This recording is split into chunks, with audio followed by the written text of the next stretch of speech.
¿Cómo es eso que yo puedo controlar el entorno para tener mejores resultados, ser más feliz, sentir que tomo mejores decisiones? ¿Qué clase de magia es esa? Lo más maravilloso del cerebro trabaja haciendo predicciones. Ante la misma colección de estímulos del entorno, todas las personas podemos fabricar percepciones distintas. La típica cena donde están dos personas sentadas una al lado de la otra, comiendo lo mismo, bebiendo lo mismo, a la misma temperatura, una tiene frío y otra tiene calor.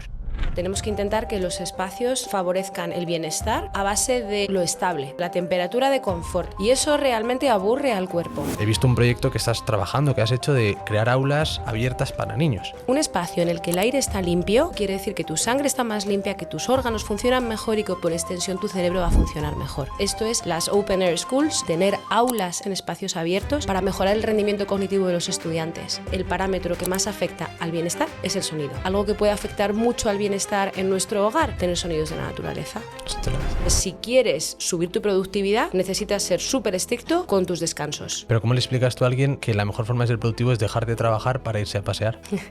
¿Qué es lo que te impulsaba a ti? ¿Realmente era un propósito? Fue por responderme a mí misma. La función de la arquitectura es servir al humano que la habita. Mi pregunta siempre era, ¿no debería la arquitectura hablar el mismo idioma que el humano?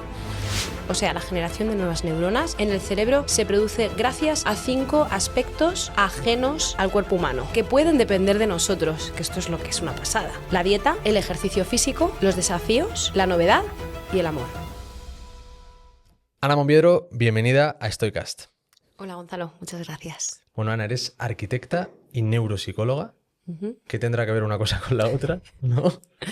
Bueno, y vamos precisamente a entrar de lleno en eso, en entender toda la relación que tiene la arquitectura con la neuropsicología, tanta que tú a día de hoy pues has construido ya no solo tu carrera profesional, sino tu mensaje que lanzas hacia el mundo, incluso pues tu estilo de vida, tu filosofía de vida en relación a estos dos conceptos, ¿no?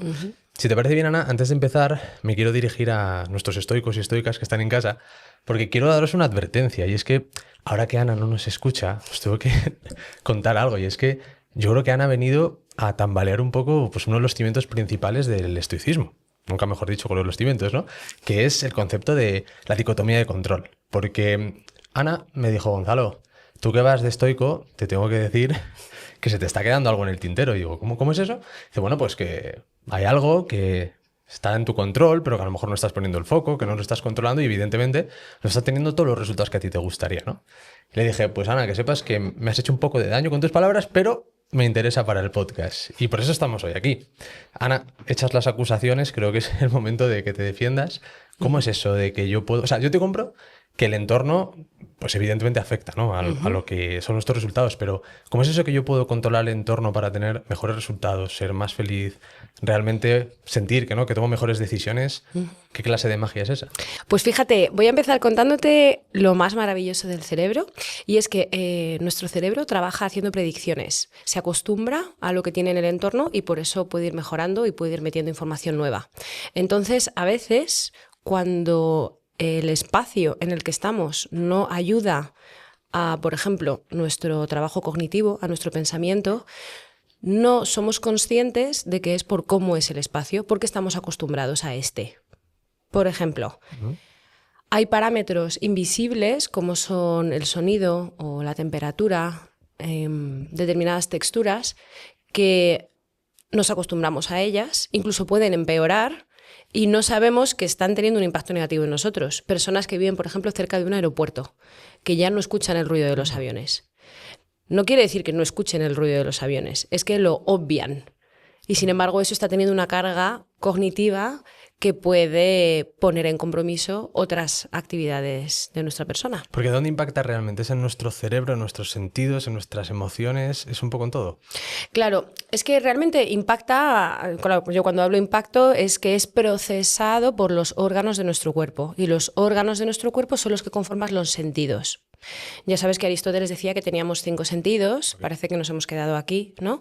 Ya cada vez se habla más de los 7 sentidos porque se añade la propiocepción y la interocepción. Ajá. Lo que pasa es que nosotros podemos yo normalmente cojo esos 7 sentidos y cada uno de los sentidos los divido en más, porque tú la visión la puedes dividir en visión en color, visión en blanco y negro, la profundidad, la oclusión, ya estoy partiendo y estoy sacando de un sentido lo que llamamos modalidades sensoriales. La audición igual. La audición puede ser los agudos o los graves, pero es que la audición también tiene el equilibrio. O sea, quiere decir que O sea, que se puede dividir, si ¿sabes? pasa un avión, según la frecuencia, si es más aguda, más grave, puede afectar de una forma muy diferente. Claro, además es que se procesa en áreas diferentes de la cóclea. La cóclea es un caracol que tenemos en el oído interno y hay un fragmento que procesa los agudos, otro que procesa los graves. A ti te puede funcionar muy bien uno y muy mal otro, o te pueden funcionar bien los dos. Pero claro, esta información que hay en el entorno, que llega a nuestro cuerpo, que llega a nuestros órganos, pasa a nuestro cerebro, al sistema nervioso central, y entonces lo convertimos en percepciones. Que esa es la super magia. Porque ante la misma colección de estímulos del entorno, todas las personas podemos fabricar percepciones distintas. O sea, estamos viendo lo mismo, pero realmente lo percibimos de forma totalmente diferente. Eso es, esta es la típica cena donde están dos personas sentadas una al lado de la otra, comiendo lo mismo, bebiendo lo mismo, a la misma temperatura, misma iluminación, misma conversación. Una tiene frío y otra tiene calor. Wow.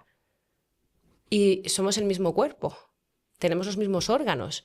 Teóricamente funcionamos igual, pero somos totalmente diferentes. Y eso es por nuestro metabolismo, nuestras hormonas, porque estamos vivos, de hecho. Lo que uno diría, no es que soy más friolera, tú vienes a decir, no tiene realmente que ver solo con eso, sino que hay una serie de factores que están afectando, que no deja de ser el entorno, claro. Claro, eso es. Y entonces, ahora por ejemplo se habla mucho del confort y se habla del bienestar. Y entonces hay una creencia extendida, que desde mi punto de vista es errónea, que es que tenemos que intentar que los espacios favorezcan el bienestar a base de lo estable, por así decirlo, ¿no? De la temperatura de confort, la humedad de confort. Y eso realmente aburre al cuerpo. El cuerpo, y ahora hablo del cuerpo, me gusta mucho hablar de los humanos como si fueran los especímenes que estudiamos, aunque yo soy un humano también, pero uno también me estudia a mí misma, ¿no?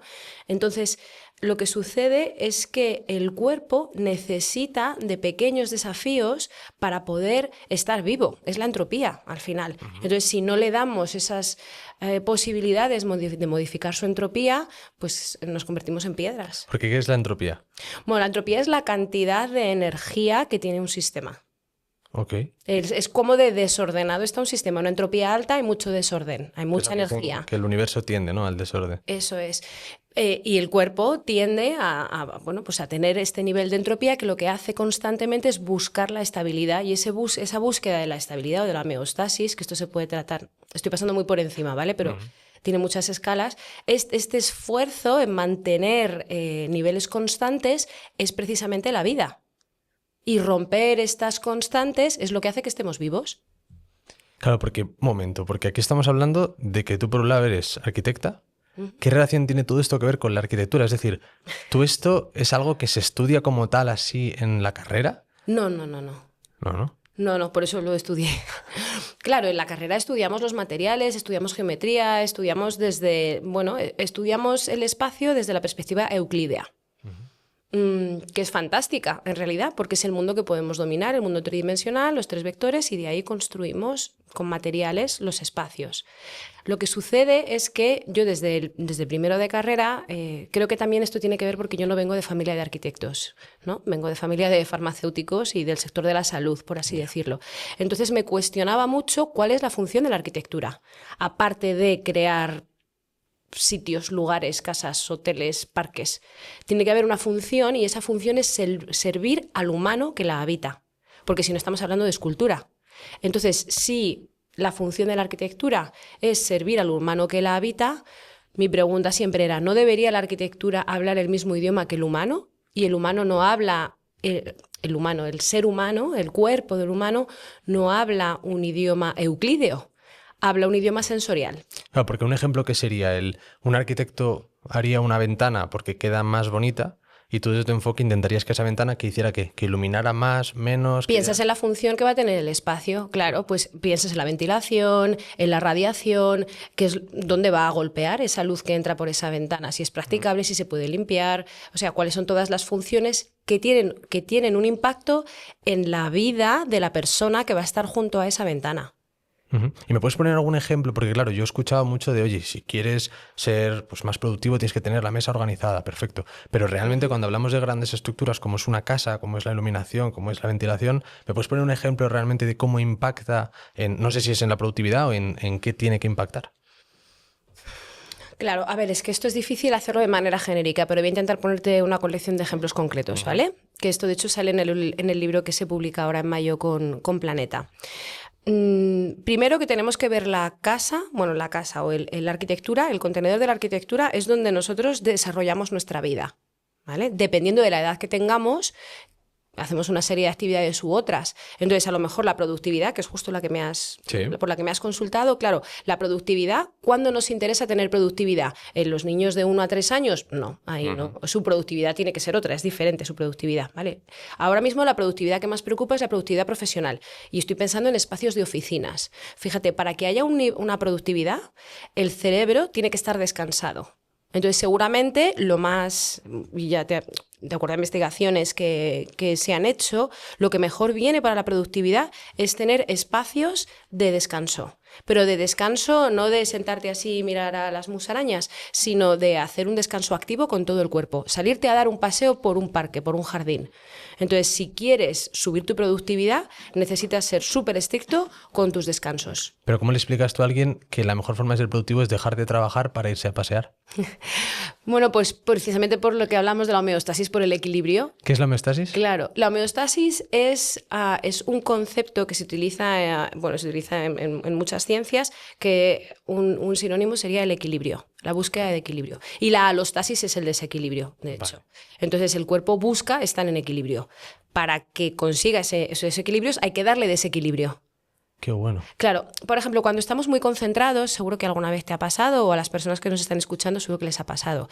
Si estás muy concentrado haciendo un problema de matemáticas o de estructuras, o estás en un momento de concentración muy profundo, ¿no? O leyendo, haciendo algo que te requiere mucha demanda cognitiva. Tu córtex frontal está funcionando potentemente, ¿no? Y se secretan una serie de neurotransmisores. Hay algunos como la noradrenalina, que es la que nos permite estar en este estado de concentración. Vale, pues eso no se puede sostener mucho tiempo en el tiempo, claro. Porque te agota y puedes llegar incluso a intoxicarte. Claro. Entonces necesitas hacer un parón para que los residuos que se generan en tus neuronas de deglutir estos neurotransmisores puedan ser limpiados por la glía y luego puedas volver otra vez a concentrarte. Entonces es imposible estar concentrado más de 5 o 10 minutos. Por eso hay veces que incluso haciendo alguna actividad cerramos los ojos. O sea, tenemos que bajar el número de estímulos, ¿no? Que llegan a nuestro cuerpo. Ese es el famoso Pomodoro, ¿verdad? Bueno, claro, sí. Claro, la técnica Pomodoro. Yo lo conozco así. Sí, me encanta porque ahora estamos viendo a la Ana más neuropsicóloga, ¿no? La que está entrando en la conversación, pero que no me quiero ir todavía para allá porque creo que hay mucho de arquitectura que podemos hablar, ¿no? Entonces, pero están muy vinculados, ¿lo ves? Total, claro, es que una cosa no existe sin la otra. Yo por eso tuve que estudiar neuropsicología, porque había muchos aspectos que me preocupaban del espacio y es verdad que la arquitectura tiene el potencial de cuidar de las personas. Y esto todos los arquitectos y arquitectas que nos estén escuchando lo cumplen, porque es muy raro que un arquitecto no quiera hacer mejor la vida de las personas. Claro. Pero a lo mejor no hay una disciplina que lo enseñe específicamente. Claro, es que una vez que entiendes mejor cómo funciona la persona, es mucha más sencilla la toma de decisiones, pero es que también es mucho más sencillo explicárselo a la persona que va a habitar en el espacio. Claro. Porque a veces los arquitectos sabemos cómo distribuir una cocina, o por qué hacer menos espacio de pasillo en una vivienda, o por qué poner las puertas de la manera que las ponemos. O sea, tomamos decisiones de diseño que sabemos que funcionan, pero es muy complicado explicarle a la persona que va a recibir el proyecto por qué eso es bueno para su día a día. Yeah. Y cuando se lo explicamos desde cómo funciona su cuerpo, lo entienden. Sí, yo esto lo he visto como más, si no me equivoco, en la parte interiorismo, ¿no? Como en lo del Feng Shui y demás, que es según energías. Pero claro, a mí me parece que es muy chocante verlo directamente desde la propia estructura, ¿no? Volviendo a esos ejemplos, hablábamos de la productividad, no sé si quieres coger otro, pero eso, ¿dónde entra la arquitectura para decir, mira, es que no te has dado cuenta de que hemos hecho esto? Te pongo un ejemplo, creo que está sacado de tus propias redes, que si lo explico bien, he visto un proyecto que estás trabajando, que has hecho de crear aulas abiertas para niños. ¿Cómo funciona eso? Sí. Bueno, claro, es que te he hablado de la productividad, que es como una cosa como muy, muy nicho, pero hay cosas mucho más básicas que tiene que ver con la salubridad del espacio.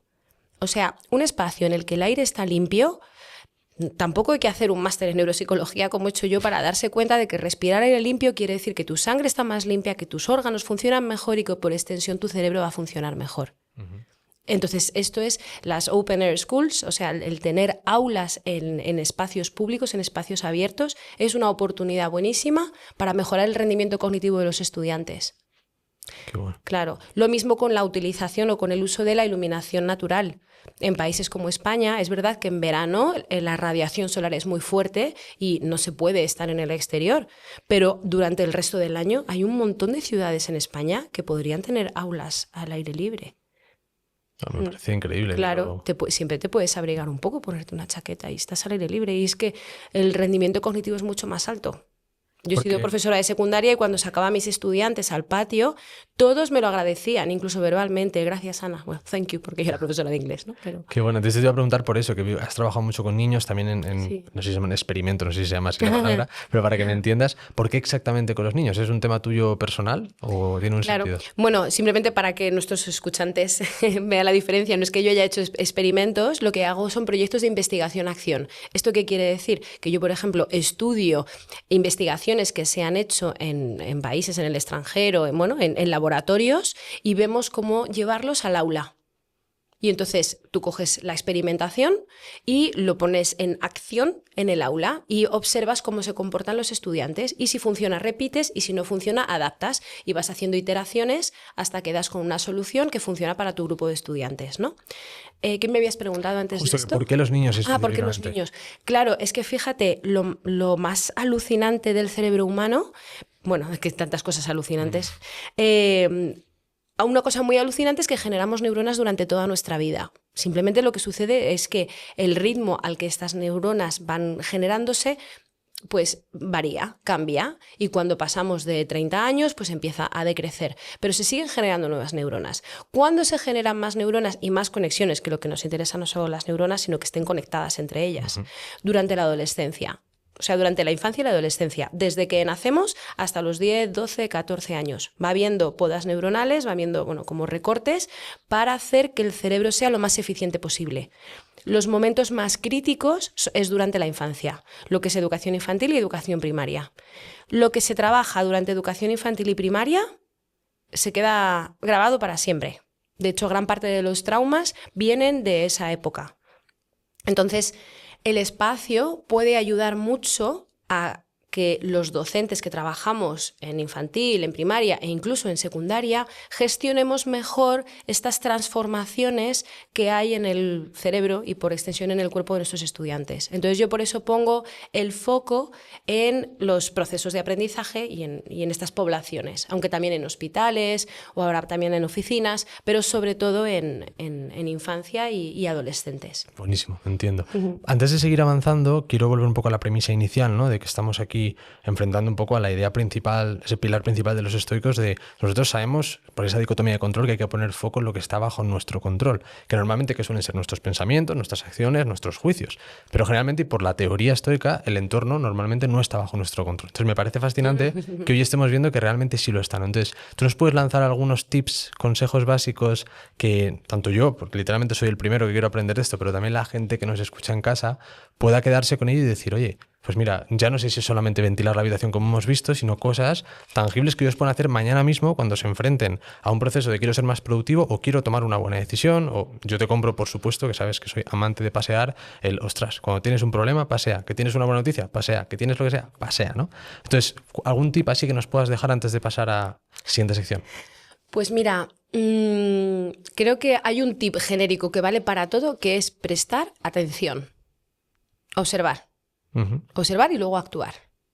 Y eso es súper estoico, en realidad, porque en vez de coger y reaccionar, es pararse y decir, voy a intentar salirme de la situación, voy a salirme de este diálogo interno que estoy teniendo y voy a analizar qué es lo que está pasando. Y entonces prestas atención y a lo mejor tienes un ruido que te está molestando un montón, o realmente te encuentras mal porque ha habido una situación por la mañana que te hace estar con un humor alterado. O sea, es que prestar atención, incluso si llegas a un sitio y ves que está habiendo comportamientos disruptivos o que hay algo que notas que no está bien, igual, observa y luego actúa. Qué bueno.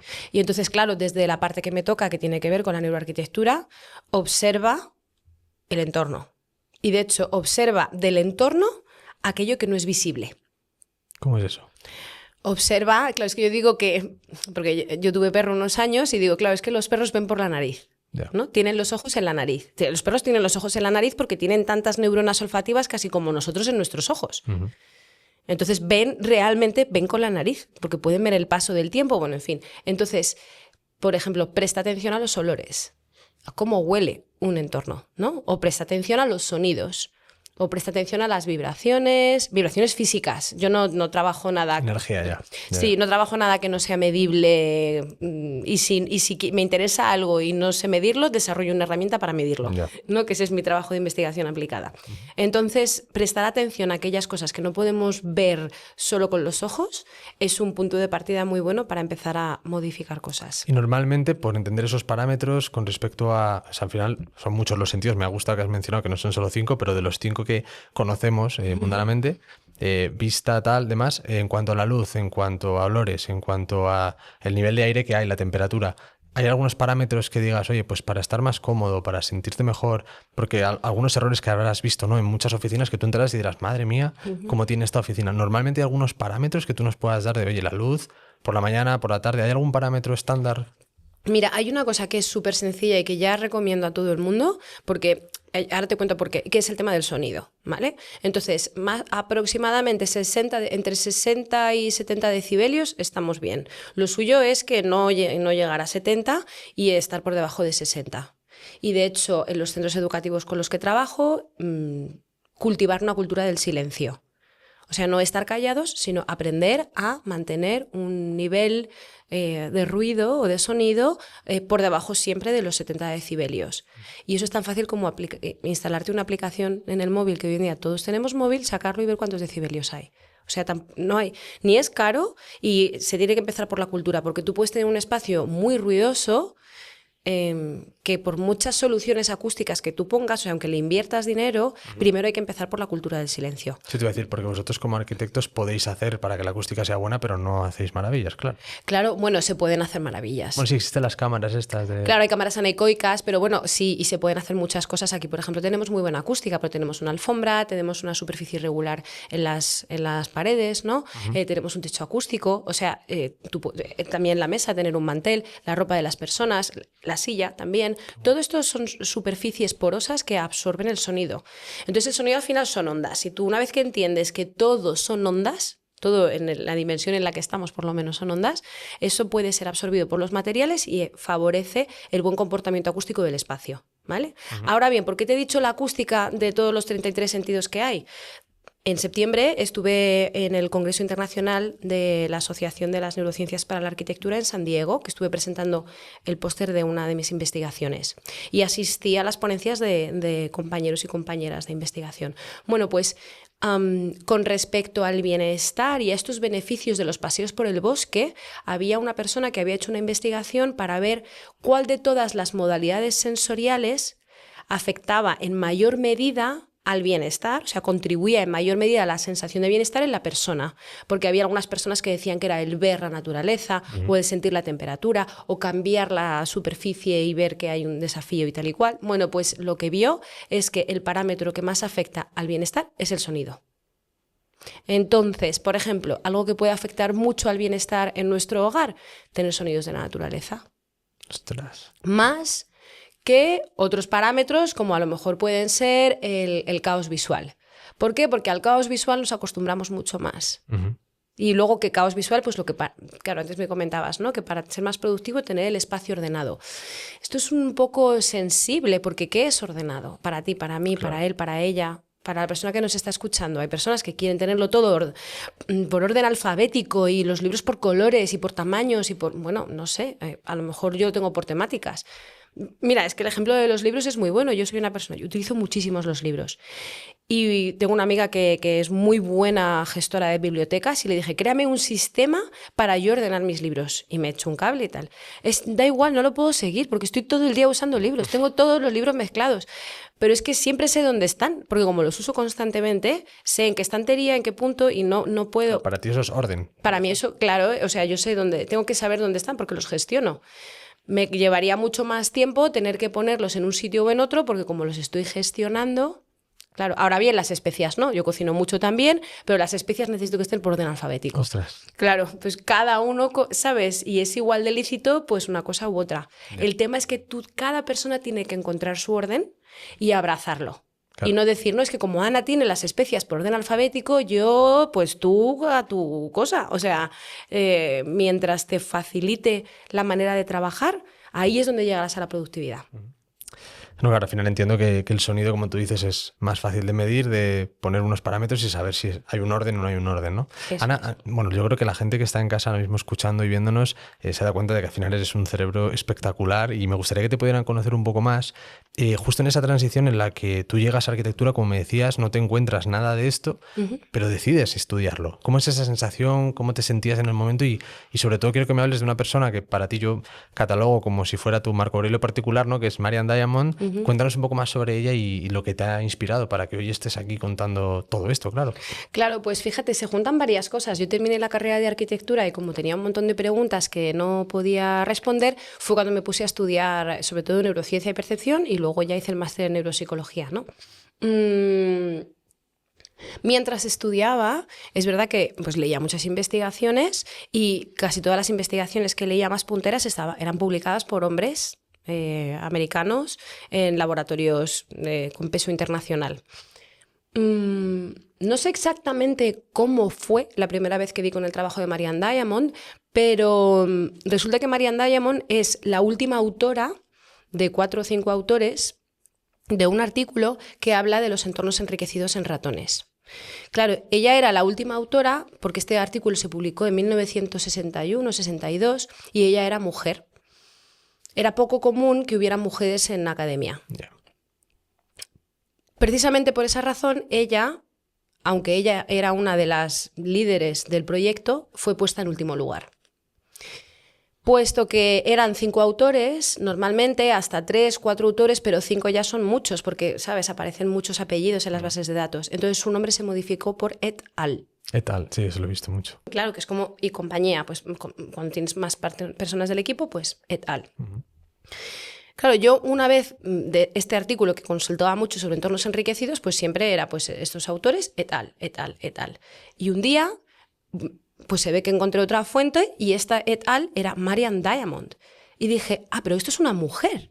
Y entonces empecé a investigar sobre ella y resulta que fue una profesora de la Universidad de Berkeley que curiosamente se parece mucho a mi abuela físicamente, Ostras. que había fallecido hacía poquito cuando la descubrí a ella, y que había dedicado toda su vida a estudiar el cerebro y a contárselo a sus estudiantes. De una manera absolutamente fascinante, con un cariño, un amor y una ternura y una admiración hacia el cerebro humano que me sentí súper conectada con ella, porque comparto mucho esa admiración. Es que el cerebro humano, o sea, te pueden cambiar el corazón, te pueden cambiar el estómago, podemos trasplantar lo que sea, pero no podemos trasplantar el cerebro. Y el cerebro es aquello que hace que nuestro cuerpo funcione distinto, que nuestra mente funcione diferente, o sea, es lo más frágil y lo más poderoso simultáneamente. Entonces, ver que ella había dedicado toda su vida sin querer nada a cambio al estudio del cerebro fue lo que me hizo sentirme menos sola en todo esto. Bueno, de hecho es la razón por la que yo quería invitarte a charlar, porque como te dije, aquí no solo traemos a historias y personas que nos inspiran mucho, que por supuesto, sino que hay otra de mis obsesiones que es entender cómo funciona el cerebro, cómo podemos utilizarlo más y mejor, cómo podemos hacer que trabaje más para nosotros. No sé si el concepto es así correcto, y de verdad que es algo que me encanta traer a expertos como tú a que nos enseñéis, y ya en mis sueños filosóficos es entender cómo funciona el cerebro de este señor Sócrates y que alguien me diga, pues mira, Gonzalo, Sócrates pensaba así por esto, o el entorno que tenía era así, paseaba, no paseaba. Entonces hoy estamos justo Ay, esto es un ejercicio súper interesante, porque a mí que me gusta mucho Marco Aurelio, yo sí que me lo he planteado. ¿Cómo funcionaría el cerebro de Marco Aurelio? ¿Puedes compartir algo? Bueno, pero estos son, o sea, a partir de lo que he estudiado. Claro, por ejemplo, Marco Aurelio era una persona, por lo que cuentan sus meditaciones, que tenía ese poder de la pausa y de la toma de distancia. ¿Esto qué nos dice a nivel neuropsicológico? Que seguramente tenía un dominio muy fuerte de su lóbulo frontal, porque no era una persona con un carácter impulsivo, visceral, o sea, no estaba dominado por el sistema límbico. Entonces, yo, muy probablemente hacía mucho deporte. ¿Por qué? Porque a través del ejercicio físico conseguimos un mucho mejor control de nuestra mente. Qué bueno. Claro. O sea, es como hacer un retrato emocional a una persona tan importante que te da una explicación de por qué era como era. Porque es verdad que muchas veces nos llegan las meditaciones y pensamos, qué interesante, pero si no rascas y no indagas en una persona que era el rey del mundo en ese sentido, porque era el emperador de Roma. Mucha gente no sabe que tuvo 14 hijos, de lo que se murieron, no sé si hasta 9, 10. Tuvo que lidiar con muchísimas emociones, tú lo has dicho, esa vista de águila de la que él hablaba, de ver las cosas desde arriba. Claro, todo eso me encanta que tenga una explicación cerebro. Claro, científica. es que tiene que ver. Yo me lo he planteado porque, bueno, a mí de hecho también es. O sea, yo tengo a Marian Diamond y tengo a Marco Aurelio. De hecho, mis estudiantes lo saben porque yo a veces les digo, bueno, hoy vamos a terminar la clase leyendo un poquito de Marco Aurelio. Y a lo mejor vengo de explicarles la visión o modalidades sensoriales o cómo se escribe un artículo de investigación. Pero siempre, de hecho, yo soy coordinadora pedagógica del máster en neuroarquitectura de la Universidad de Alicante. Y la primera asignatura es ética y filosofía del pensamiento científico. Ostras. Se empieza así el máster. Porque sin filosofía no puedes pensar. No puedes dejarte llevar por una cosa que has leído y que te entre el hype. No puede ser. No, porque entonces pierdes el rigor y pierdes la templanza. Y para hacer ciencia hace falta templanza, y hace falta criterio y hace falta verse desde fuera. Y esto Marco Aurelio nos lo explica súper bien en sus meditaciones. Parece que estamos vendiendo su libro, pero bueno, hay que venderlo porque realmente es maravilloso el ver, por ejemplo, ¿no? Cuando cuenta, me podrán quitar mis posesiones, me podrán quitar mi familia, pero nunca me quitarán mis valores. Pues esto en ciencia es fundamental, porque no puede venir. Hubo hace poco un escándalo con una universidad internacional, cuyo nombre no mencionaré ahora, pero bueno, que lo que hacía era que ofrecía sumas de dinero muy grandes a investigadores de otras universidades para que se loguearan en Clarivate, en una base de datos, como investigadores de esa universidad. ¿Para qué? Para posicionarse y tal y cual. O sea, se vendían, básicamente. La investigación es muy precaria, de esto a lo mejor luego hablamos, y es muy arduo dedicarse a la investigación y es muy difícil el mundo de la academia, pero los valores tienen que estar por encima del dinero, porque entonces si no, la ciencia pierde su valor. Sí, al final los estoicos que decían eso, ¿no? Ser virtuosos, actuar en función de nuestra virtud, a tu naturaleza. Y muchas veces la gente piensa que tu naturaleza es que eres ser humano, entonces tienes que comer, reproducir. No, no. Tu naturaleza es hacerte una radiografía interna de entender quién eres, quién quieres ser, cuáles son tus valores y actuar en función a ello, independientemente de si ese resultado te va a beneficiar o no, porque ante todo está tu moral, la ética que has mencionado. Eso es. Y eso es realmente lo que nos mantiene en nuestro sitio en los momentos de crisis y en los momentos de inestabilidad y en las dificultades de la vida, que es a lo que se enfrentaba a diario Marco Aurelio. Eso es. Entonces, ¿por qué llegó hasta donde llegó? Ni tuvo suerte, ni era un tal ni un cual. No, tenía la templanza y el poder de verse desde fuera. Buenísimo. Oye, volvamos si quieres no, porque me encanta que hemos hablado de Marco Aurelio. Ahora quiero que nos cuentes también sobre Diamond, porque al final es una mujer que parece apasionante. Yo he estado viendo algunas imágenes de cómo ella saca en medio del aula de repente un cerebro en la mano. ¿Qué es lo que defiende ella realmente, esos 5 pilares que nos trae? Porque me encantaría que nuestros estoicos conozcan precisamente eso. Bueno, eso es súper valioso y además se está rescatando ahora porque se está estudiando mucho la neurogénesis.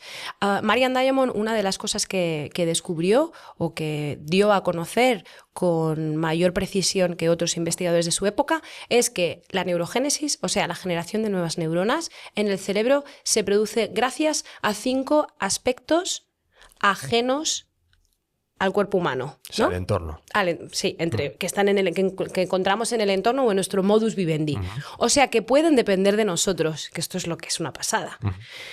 Entonces, la dieta, el ejercicio físico, los desafíos, la novedad y el amor.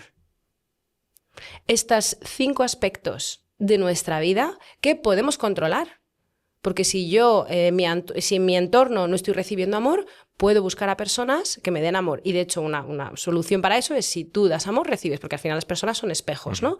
La dieta, cambiar la dieta depende de nosotros lo que comemos y lo que hacemos. El ejercicio físico, exactamente igual. Depende de nosotros hacer ejercicio físico. El desafío y la novedad quizás es un poquito más difícil. Pero fíjate, cuando hablábamos tú y yo esta mañana me decías, ¿cómo es un día a día tuyo? Y digo, es que todos los días son distintos, ¿no? Porque yo hago esfuerzos por meter esa novedad en mi día a día. Y me favorece, me mantiene como despierta, me mantiene conectada con lo que estoy haciendo. Entonces la novedad se puede entender como estos cambios en el día a día, pero la novedad también se puede entender como cambiar la disposición de los muebles en casa. O en vez de ir de un punto A a un punto B siempre por el mismo camino, cambiar el camino por el que vas. Estás inyectando novedad, parámetros diferentes, aunque tengas que caminar un poquito más o un poquito menos, ¿no? Y entiendo que ahí lo que Marian dice es que técnicamente, ocurre algo en el cerebro, que es lo que nos ha explicado antes, ¿no? Que se generan más neuronas, sobre todo más relación entre ellas, y eso nos da, podemos decir, mejores resultados. Eso es. Es así de sencillo. Es así de sencillo. Claro, es que al final también el disclaimer que hay que hacer con los estoicos es que, o sea, realmente ellos también defendían evidentemente que estas cosas son importantes, pero ellos lo que evidentemente hace 2000 años no podían hacer era entender que había unas neuronas o que había una serie de conexiones en nuestra cabeza que nos iba a hacer o dar la explicación científica de por qué eso pasaba, ¿no? Entonces yo creo que el entender que a día de hoy podemos tomar control de ese entorno, no solo porque es una creencia de si tengo más amor voy a ser más feliz, sino que científicamente estás entendiendo por qué pasa, creo que esa es la gran clave, que claro, que estamos 2000 años después pudiendo explicar esto, entre otras cosas, gracias a ti. Eso es. Claro, o sea, ahora tenemos un poquito más de información sobre cómo funciona el sistema nervioso central, pero los seres humanos siempre hemos tenido cuerpo. Entonces, yo ahora recuerdo de Epicuro las cartas a Lucilo, donde le explica sobre el dolor, no sé si has leído esa carta, que le dice que, a ver, lo voy a decir un poco de memoria, algo así como que los dolores muy agudos son muy cortos, pero muy intensos, y los dolores que son prolongados en el tiempo no son tan intensos, ¿no? Y esto se lo explica en un contexto en el que puede haber una situación dolorosa con una persona, claro, con una relación social, ¿vale? Entonces, bueno, todo esto realmente tiene explicación neuroquímica y ellos ya hablaban y de neurobiológica, y ellos ya hablaban de esto porque lo vivían en su propio cuerpo. Entonces, ¿qué depende de mí y qué no depende de mí? ¿De qué me tengo que preocupar? ¿De una situación ajena que me está haciendo daño? ¿Cómo tengo que lidiar yo con esa situación? ¿Qué tipo de daño me está haciendo? ¿Cuál es el umbral de dolor que estoy experimentando? Entonces, todo esto que yo puedo hacer tangible a través de la observación de mi propio cuerpo me ayuda a desarrollarme como persona y a tomar decisiones en consecuencia. Qué bueno. Y esto es cómo se conecta en la filosofía del siglo I, II, III, IV antes de Cristo a la ciencia del siglo XXI.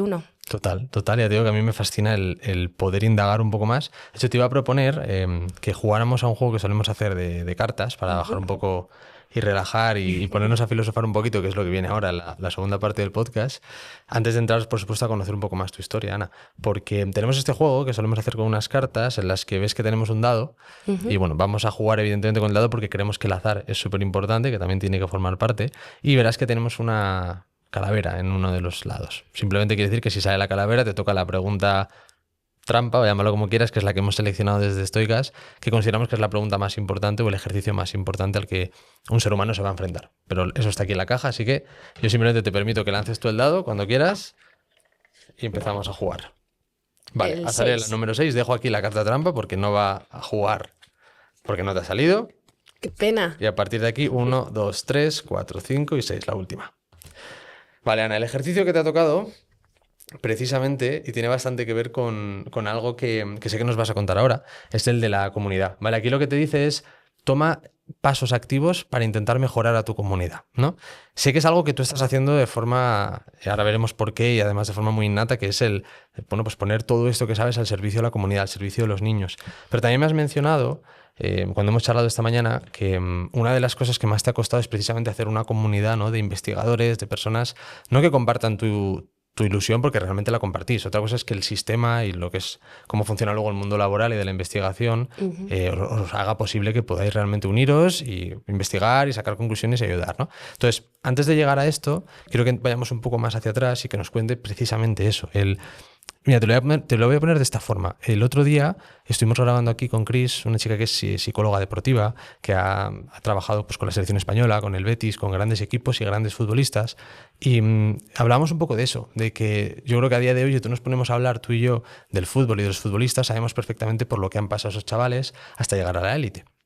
Y yo personalmente, sin entender muy bien tu mundo, considero que estás en la élite, porque tienes doctorado, tienes máster, tesis, tienes cosas o estás en ello, pero sin embargo no tengo ni idea de todo lo que has pasado para poder llegar hasta ahí. Entonces creo que es importante que la gente te pueda conocer en la parte más profesional, pero en el apartado personal, de entender cómo de difícil es formar parte de esta comunidad, cómo difícil es crear una comunidad alrededor de esto y sobre todo que todo eso sirve para que tú puedas ponerlo al servicio de la verdadera comunidad que somos todos y que muchas veces no se llega a dar pues, por falta de medios o por otra serie de cosas, ¿no? Entonces ahora sí, ¿cómo es ese inicio, el momento en el que tú ya estás en esto, estás estudiándolo? ¿Cuándo decides, bueno, pues empezar a avanzar y cómo funcionan esos pasos hasta llegar a tener una tesis, por ejemplo? Claro. Mira, fíjate, cuando yo terminé la carrera, que terminé en el año 2014, tenía como entendido que el camino natural que tenía que seguir si quería dedicarme a la investigación era hacer la tesis doctoral. Y entonces yo pues empecé la tesis doctoral, compartí una serie de cosas con la que era mi directora de tesis y me puse con ello. ¿Qué pasa? Que yo me puse con ello en solitario. ¿Por qué? Porque no había esta comunidad, precisamente. Porque es lo natural, en realidad. Acabas de terminar la carrera y no conoces a gente que se dedique a lo mismo que tú, porque tampoco tenía yo muy claro exactamente qué es lo que yo quería. Hablamos del año 2014 que no había prácticamente nada publicado sobre neuroarquitectura. De hecho, yo creo que no había nada y lo poco que había no hacía referencia a lo que conocemos hoy como neuroarquitectura. Entonces, aún así, yo empeñada, claro, 20 y pocos años, empeñada en hacer ese recorrido. No sé de dónde me salió ese empeño, si te digo la verdad. Y precisamente porque no sé de dónde me salió ese empeño se me terminó yendo. Di todo lo que tenía en mi poder para poder hacer la investigación hasta que, y te resumo mucho, ¿no?, me di cuenta de que estaba avanzando contra una pared, porque estaba invirtiendo mi tiempo, mi dinero, mi vida en algo que desconocía que me iba a dar de vuelta. Me encantaba lo que hacía, pero realmente yo no tenía un proyecto a medio o largo plazo más allá de que me gustaba investigar. Y me estudié. Solo por entender esto, sí. ¿Es necesario todo ese proceso para poder dedicarte o tú podrías ya empezar a trabajar con lo que sabías? Bueno, yo podía empezar a trabajar y de hecho empecé a trabajar, claro. Yo podía empezar a trabajar en estudios de arquitectura o podía dar clase de inglés o podía, claro. De hecho, claro, fue lo que tuve que hacer porque me quedaba sin dinero. Yo tenía ahorros de haber estado trabajando en Estados Unidos en una universidad y el segundo año ya me quedé sin ahorros y entonces tuve que compaginar trabajo, que empezó siendo media jornada de trabajo para la otra media jornada poder investigar y aún así el dinero no me llegaba. Porque es como si fuera una investigación privada. ¿Qué haces tú? Bueno, no, es que el doctorado tú no cobras por hacer la investigación. Ah. Claro. Es que esto está muy romantizado. No, tú te das de alta, pagas tus cuotas, inviertes tu tiempo y estudias y publicas. Es más, cuesta mucho dinero porque tienes que ir a congresos, porque tienes que buscar ayuda de un traductor o te tiene que quedar bien las cosas que estás haciendo. Uh-huh. Y bueno, sobre todo porque hay que comer y hay que dormir, hay que pagar un alquiler. Entonces, claro, yo cuando me empezaba a quedar sin dinero, yo tenía que pagar el alquiler y tenía que comer. Entonces empecé a trabajar a media jornada y aún así no era suficiente. Entonces yo tenía que ampliar mi jornada de trabajo para poder vivir y me quedaba sin tiempo para investigar. Y aún así lo seguía intentando. Y es verdad que el último año que estaba matriculada en el doctorado, bueno, te estoy hablando del año 2018, cuando yo ya llevaba 4 años con la tesis, el plan de investigación aprobado, ya había publicado algunos artículos y ya tenía gran parte de la tesis escrita. Bueno, pues la persona que me empezó a dirigir la tesis en ese momento me propone una reorientación del tema. Después de 4 años. Después de 4 años que cambie el tema porque su ámbito de trabajo era la fibromialgia. Y no entendía muy bien por qué yo quería meter la arquitectura cuando el doctorado era dentro del departamento de neurociencias. Claro. Entonces, claro, ahí yo ya desistí y dije, no sé qué es lo que estoy haciendo, ¿para qué estoy haciendo esto? Si a mí esto me da igual. O sea, si yo lo que quiero es estudiar y entender cosas, no tengo que demostrarle a nadie que tengo una tesis, ¿no? Uh-huh. Pero bueno, esto fue una respuesta un poco olímpica, que Marco Aurelio no la habría tenido. Pero claro, ¿por qué? Porque yo no estaba madura todavía. Entonces, al final fue un proceso de tener que aceptar y fue un duelo el decir, pues me divorcio de la idea de investigar y la deshago. Bueno, tuve una suerte, pues no lo sé, al saber le llaman suerte, ¿no?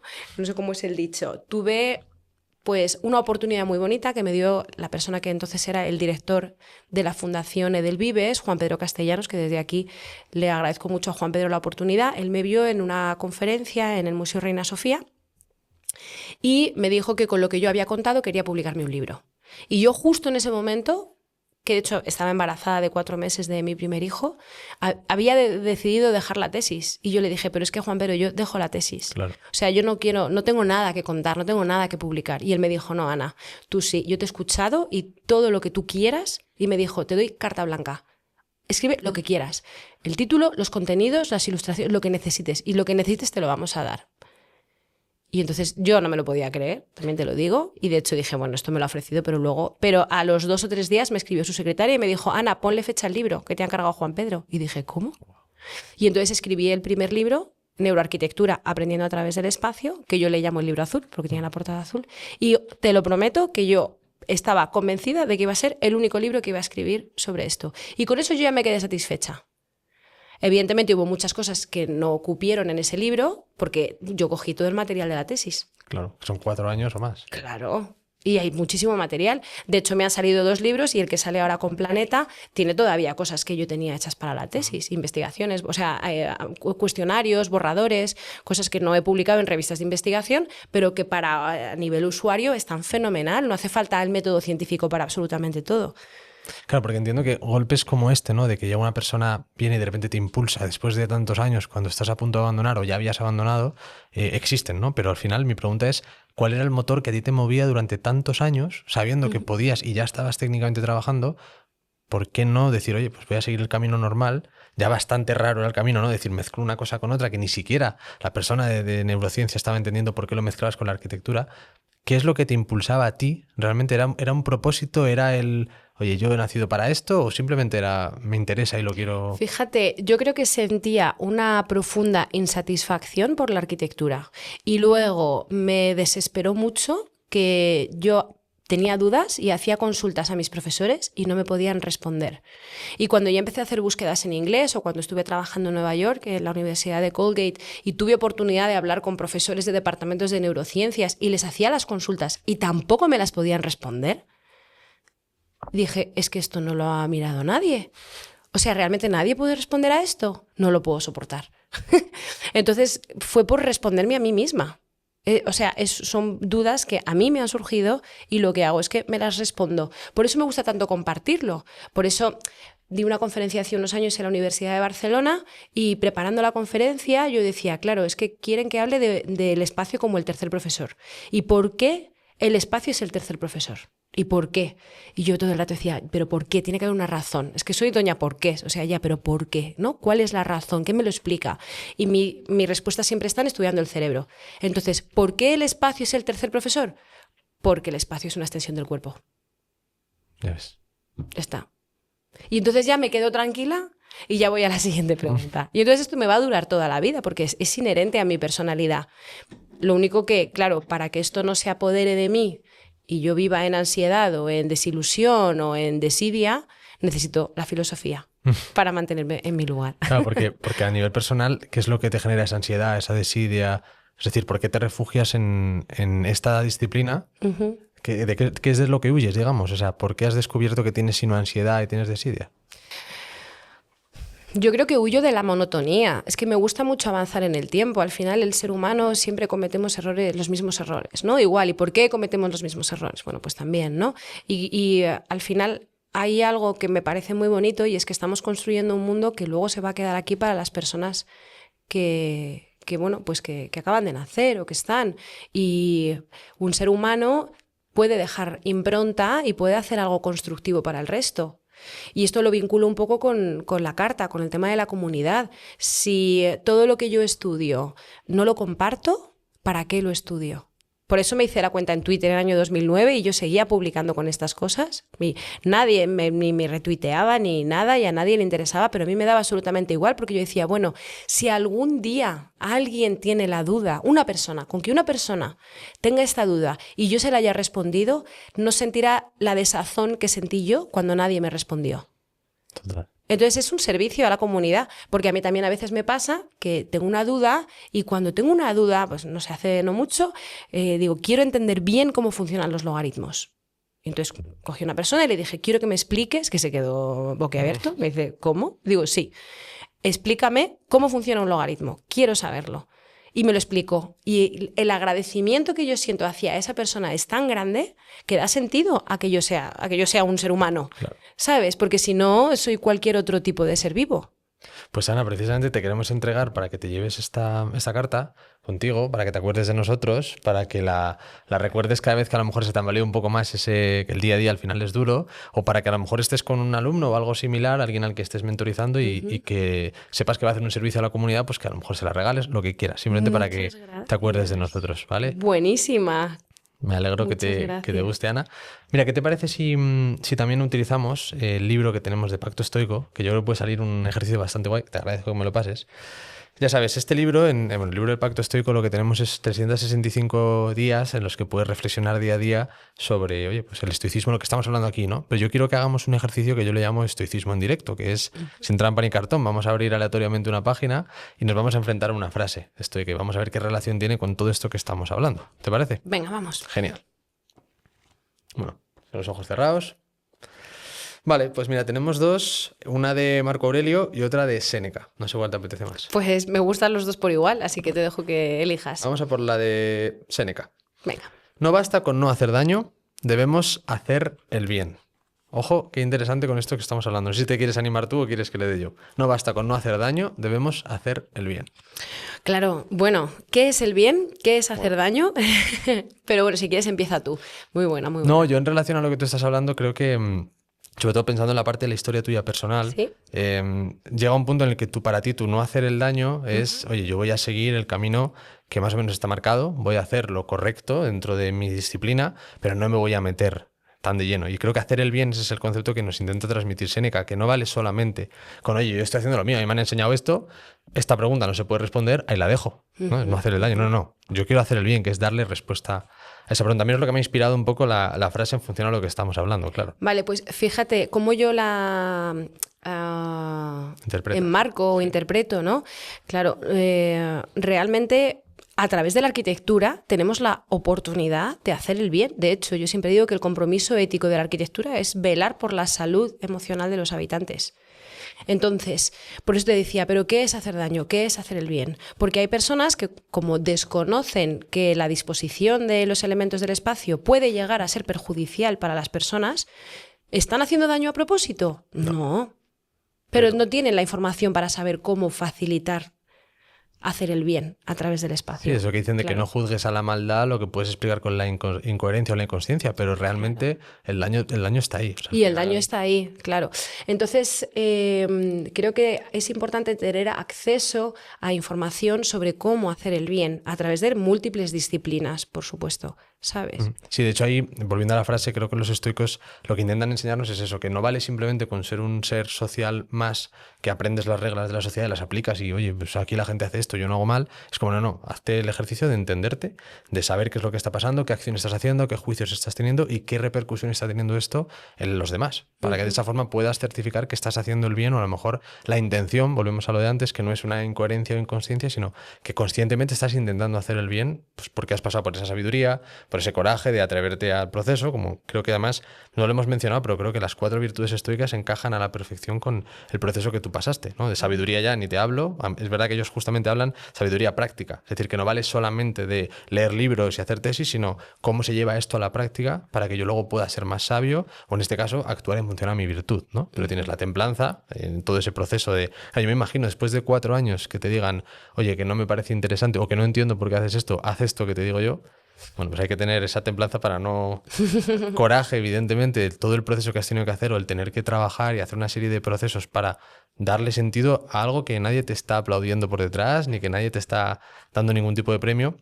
Y luego la justicia, que no sé si lo hemos mencionado en detalle, pero claro, por timeline, tú empiezas la tesis, bueno, justo estamos llegando a eso, ¿no? Empiezas la tesis, la abandonas, llega el libro, pero a día de hoy hay La he tesis. retomado. Claro, ahora mismo no, ahora mismo no hay tesis. Es verdad que con lo que iba a ser mi tesis hay 2 libros en español, 2 libros en inglés.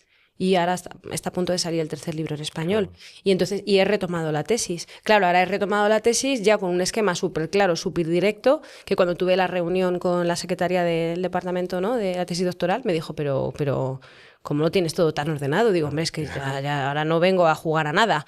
O sea, que luego evidentemente se darán un montón de vueltas porque es un proceso. Pero gracias a que ya tengo esta templanza de serie, pues aprendes. Es un tema de madurez también, ¿sabes? Es un tema de madurez. No es lo mismo hacerlo hace 15 años con el estilo de vida y con la vida que tenías que ahora que lo puedes enfocar con ese concepto de quiero hacerlo de verdad y sé lo que quiero hacer y sé cómo lo quiero llevar. Yo creo que ese también es ejemplo de justicia, de en aquel momento aceptar que la vida tenía que ser así, que no... Tú piénsalo, es que te habías mentalizado en voy a hacer esta tesis y de repente no la vas a hacer. Claro. Y ser justa contigo misma y entender que no es el momento o que no se están dando las condiciones, yo creo que la vida te lo ha recompensado años después. O sea, que genial. Eso parece, sí. ¿Te animas con otra frase más? Por favor. Vamos a por ello. Venga.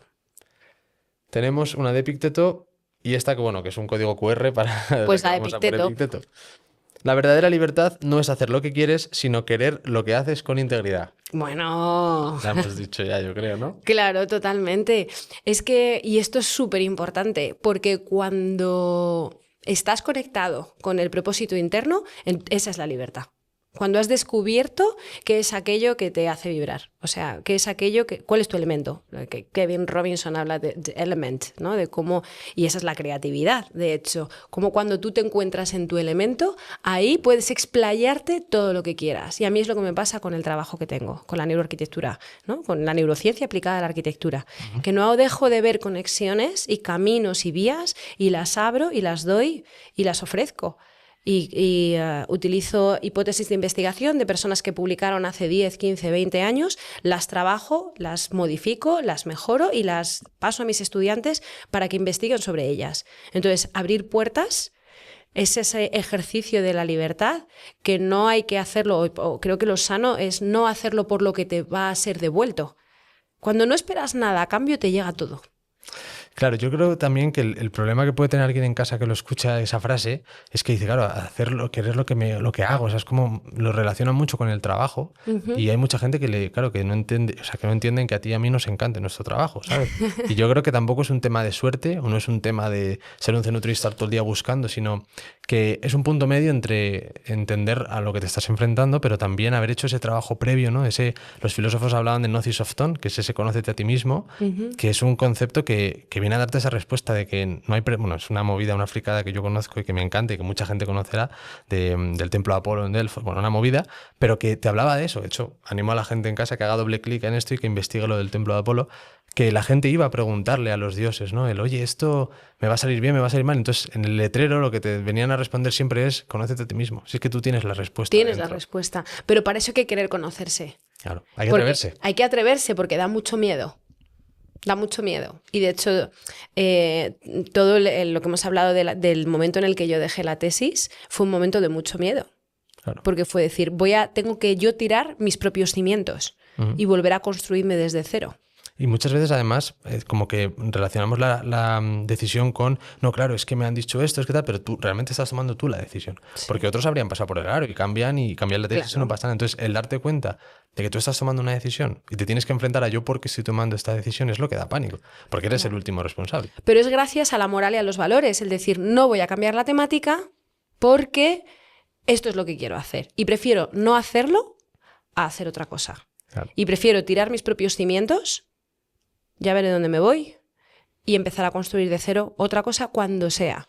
Y la realidad, y esto todas las personas que hayan pasado, de hecho cuando las personas que emprenden negocios y que emprenden ideas, la cantidad de ideas que hay que descartar y que hay que dejar ir, como Frozen, let it go, ¿no? Claro, una vez que tú dejas ir, es ese ejercicio de la libertad. En realidad, que es muy triste porque puedes tener un attachment muy fuerte, como un vínculo muy fuerte con cosas que has creado, con ideas, y eso no ha funcionado, no va adelante, no hay medios, no hay lo que sea, no sale. Una vez que tú lo dejas ir y eso es una liberación, te permite construir unos cimientos mucho más sólidos para lo que viene después. Y eso, pues a lo largo de la vida, tiene que ir pasando. Por eso, bueno, no ha salido, pero yo te conté cuando hablábamos que yo fui bailarina de clásico durante muchos años. Claro, y entonces, porque está muy vinculado. Entonces yo con 12, 13, 14 años, no recuerdo exactamente en qué momento, me rompí el pie izquierdo y tuve que dejar de bailar. No había opción de seguir bailando. Y yo empecé a bailar a los 2 años. Entonces, después de casi 13 años bailando a diario, tener que radicalmente... O sea, me hicieron la radiografía y es mañana no vuelves a baile. Y mi madre llorando y yo totalmente ajena a las implicaciones que esto iba a tener en toda mi vida, dije, no pasa nada, pues no voy a bailar, da igual. Claro, sí que da igual. Hubo un duelo enorme porque de repente tienes que volver a reconstruir tu vida, tus hobbies, tu tiempo. Entonces, al final, creo que el ser humano también... Hay que tomar estas situaciones que nos pasan a todos. Yo te he puesto el ejemplo del baile o el ejemplo de la primera tesis, pero todas las personas tenemos momentos grandes de duelo en el que nuestra vida se trunca. Y esa es la oportunidad. Ese es el crecimiento y ahí es donde está el aprendizaje. Sin un desafío no hay un aprendizaje. Y cuanto mayor es el compromiso al que ponemos el cerebro y la situación, y más ajeno a nosotros, porque esto ya me veo a los estoicos diciendo, ¿cómo me desafío a mí mismo? No puedes, ahora te desafiaríamos nosotros, porque el desafío tiene que venir de un ente externo. De hecho, justamente que has mencionado esto, hay un concepto muy interesante que yo a veces menciono, que hay como un cuñado estoico que está por aquí que de vez en cuando aparece y nos diría, oye Gonzalo, pero tú hablas de vez en cuando de la incomodidad voluntaria, una especie de hormesis, creo que se llama el concepto, que es, oye, vamos a incomodar. Sí, una cosa es, lo primero, la incomodidad voluntaria tiene que ser voluntaria. Es decir, el entorno te afecta. Si tú no eres consciente, no estás siendo voluntario.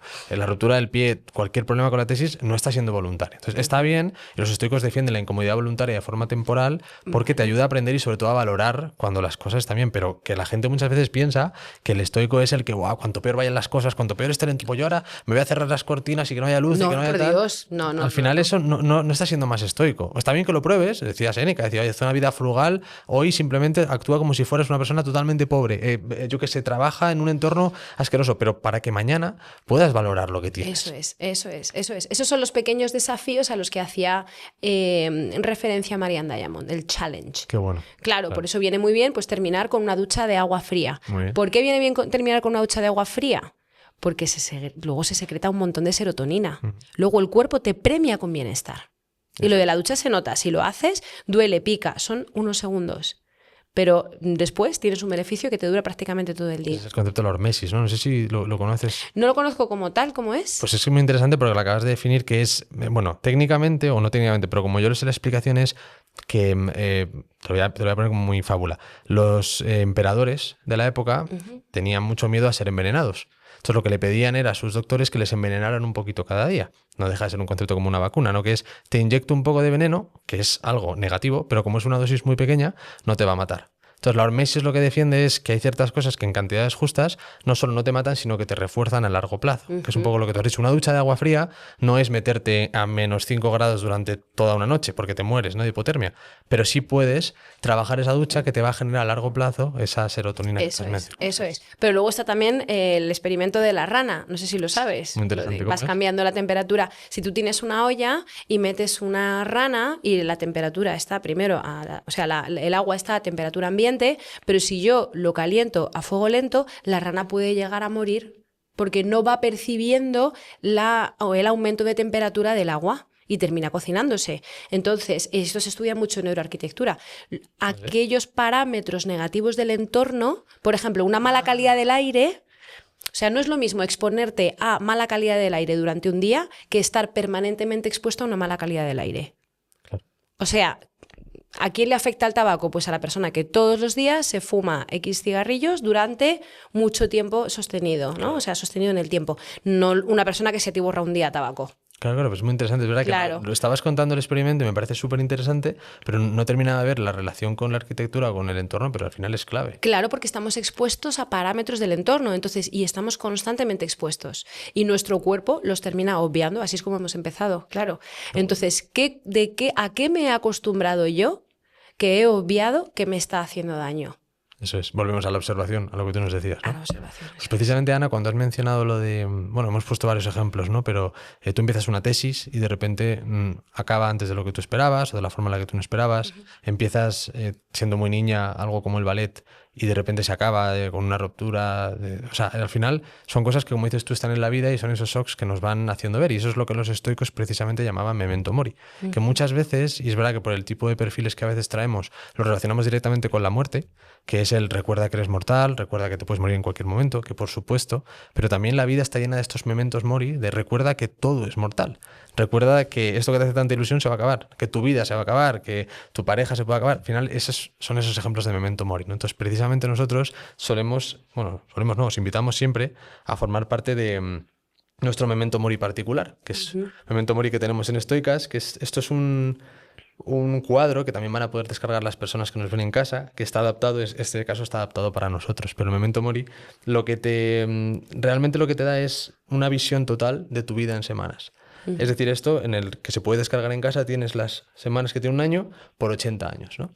Entonces la gracia que tienes es que tú todas las semanas te enfrentas a algo como esto. Nosotros lo hacemos cada vez que grabamos con vosotros, que es, oye, yo no sé si hoy va a ser el último episodio. No lo sé realmente, pero por eso tengo que disfrutarlo como si fuera el último. No tengo que ponerme aquí a bailar o a pegar gritos con la ilusión o con el miedo, la incertidumbre que sea el último, sino tengo que ser como soy, disfrutarlo como soy, pero sabiendo, con la consciencia de que puede ser el último, ¿no? Entonces siempre nos encanta que forméis parte de esto, porque al final yo esto lo tengo en mi casa, es decir, el particular, el personal lo tengo en mi casa y todas las semanas me enfrento a él, lo relleno, reflexiono sobre qué tal ha ido la semana, sobre qué puede ocurrir la semana que viene, saber que puede ser la última y agradecer que no lo haya sido. Así de sencillo. Pero con vosotros hacemos lo mismo. Os agradecemos que estéis, os agradecemos que hayáis formado parte de esto y bueno, pues te queremos hacer entrega para que si quieres lo puedas firmar. Por Te dejo supuesto. aquí el rotulador, pues separar a Marco, no te preocupes que no se enfada. Lo pongo por aquí. Aquí tienes el rotu. Y mientras Ana va firmando y luego nos cuenta un poco qué se le ha ocurrido, en casa, como digo, podéis descargarlo ahora mismo, lo tenéis en la descripción, vais a poder descargarlo totalmente gratuito. Es un regalo que hacemos desde Stoicast para que empecéis a practicar, si no lo hacéis ya, la filosofía estoica, que al final es una de las razones por las que estáis aquí.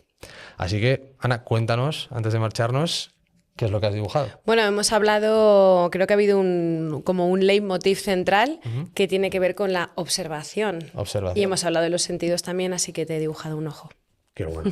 que además está conectado con el cerebro.